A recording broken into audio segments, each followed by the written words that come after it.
नमस्कार, बहुत स्वागत है आपका। आप देख रहे हैं स्वराज एक्सप्रेस। मैं हूं आपके साथ राघवेंद्र। रुक करते हैं खबरों की ओर। छत्तीसगढ़ विधानसभा के बजट सत्र का आज 13वां दिन था, जहां जमहूरी विवाद शिक्षक मुद्दे पर विपक्ष ने जोरदार हंगामा किया सदन के भीतर।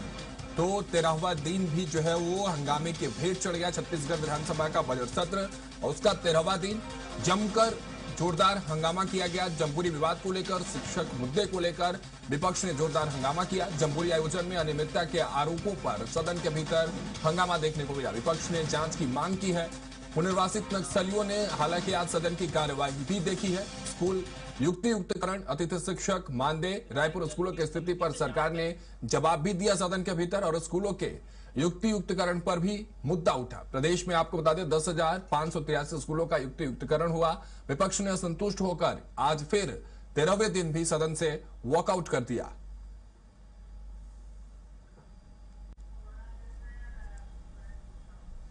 हमारे सहयोगी दिलीप साहू रायपुर से जुड़ रहे हैं, उनका रुख करते हैं और समझते हैं कि आज सदन की कार्यवाही जो रही वो कैसी रही। दिलीप, क्या कुछ हुआ सदन के भीतर? जमहूरी का मुद्दा उठा, शिक्षक के मुद्दे उठे, तमाम मुद्दे उठे, और फिर अंततः जो हमेशा कांग्रेस करती आई है, वॉकआउट। कैसा रहा पूरा दिन आज 13वां दिन सदन के भीतर? जी बिल्कुल राघवेंद्र, बता दें कि प्रश्नकाल में भी आज फिर हंगामा देखने को मिला, और मुख्य रूप से जमहूरी का जो आयोजन हुआ था बालोद जिले में, उस मामले को लेकर जो कांग्रेस के विधायक है राघवेंद्र सिंह ने यह मामला उठाया, और उन्होंने सीधे तौर पे कहा कि जो टेंडर प्रक्रिया का पालन नहीं किया गया है, टेंडर जारी होने से पहले ही काम की शुरुआत हो चुकी थी। एक तरह से बड़ी भ्रष्टाचार की बात कही, और करीब 10 करोड़ रुपए से अधिक की भ्रष्टाचार का मामला उठाया। हालांकि मंत्री स्कूल शिक्षा मंत्री गजेंद्र यादव ने उसे सिरे से खारिज कर दिया। उनका कहना था कि पूरी जो कार्यक्रम है पारदर्शिता पूर्ण रही, क्योंकि कार्यक्रम बहुत सफल रही, इसलिए कांग्रेस इसे नहीं पचा पा रही है और इसे कहीं न कहीं विवाद में घसीटने का प्रयास कर रहा है। हालांकि राघवेंद्र सिंह की ओर से जो जमहूरी जो मामले थे, स्काउट गाइड के अध्यक्ष का वाला मामला था, इसको लेकर भी सवाल जवाब खड़ा किया। हालांकि स्कूल शिक्षा मंत्री ने साफ तौर पर कहा कि इस पर पदेन जो अध्यक्ष शिक्षा मंत्री ही होते हैं, इसलिए वे ही अध्यक्ष थे और उन्हीं के मार्गदर्शन में सारे आयोजन हुए।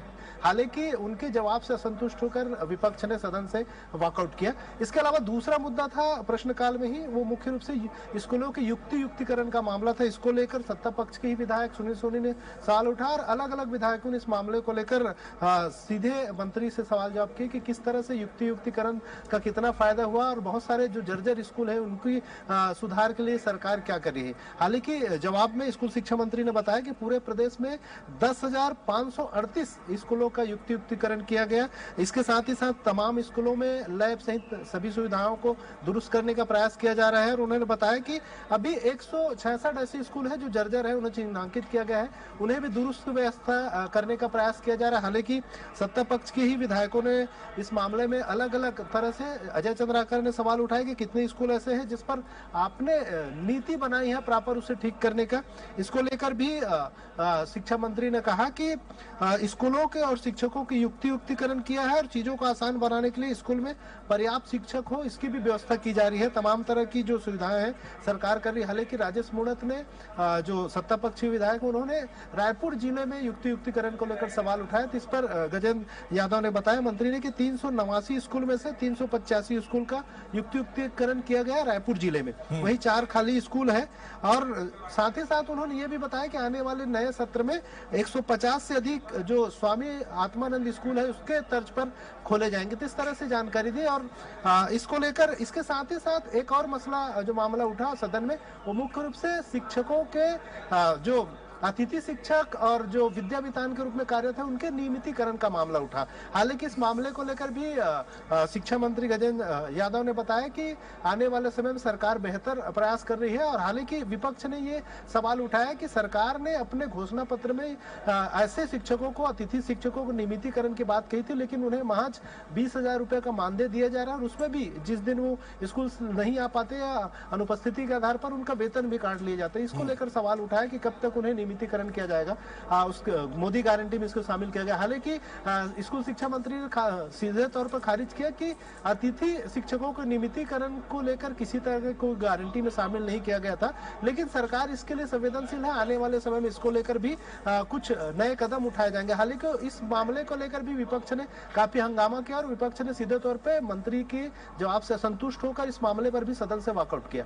इसके अलावा जो और तीसरा प्रमुख वन मुद्दे की बात करें तो लगातार सरकार जिस तरह से नक्सलवाद को लेकर काम कर रही है, और इसी कड़ी में जो पुनर्वासित नक्सली है, करीब 140 नक्सली आज विधानसभा सदन पहुंचे।